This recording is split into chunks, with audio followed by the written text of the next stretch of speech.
want better control, don't you?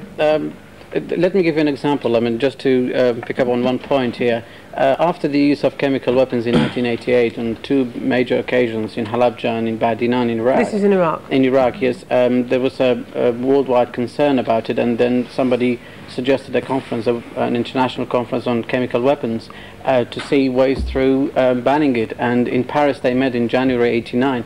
And what happened, instead of everybody blaming Saddam Hussein or the Iraqi government for using chemical weapons or whatever, what they did actually, first of all, they said no mention of any country in particular should be suggested in that conference. One. Secondly, what happened inside the conference room was that third world countries were all approaching Iraqi government to buy from them while the West were watching. So in fact, who you're selling it to and how you're going to ban it, instead of going into the conference hall to ban weapons, in fact they made a huge market for it. Now, as a Kurd, you must feel rather sickened to know that this country apparently has been involved in selling arms and all sorts of things to Iraq. Yes, indeed. Well, the very man that is destroying your people. There are two ways that I can say.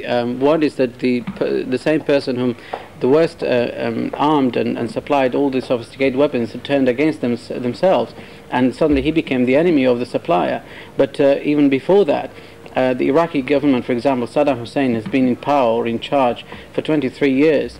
10 years of his office is being busy fighting other countries, whereas the other 13 years he's kept his army busy actually fighting internally with his army, fully equipped, and all these sophisticated tanks and chemical weapons and everything, fighting a minority that is meant to be a democratic opposition. So should we be selling arms to your people, to the Kurdish opposition? No. First of all, the Kurds will not buy it. If there was a democracy in Iraq, they will fight democratically.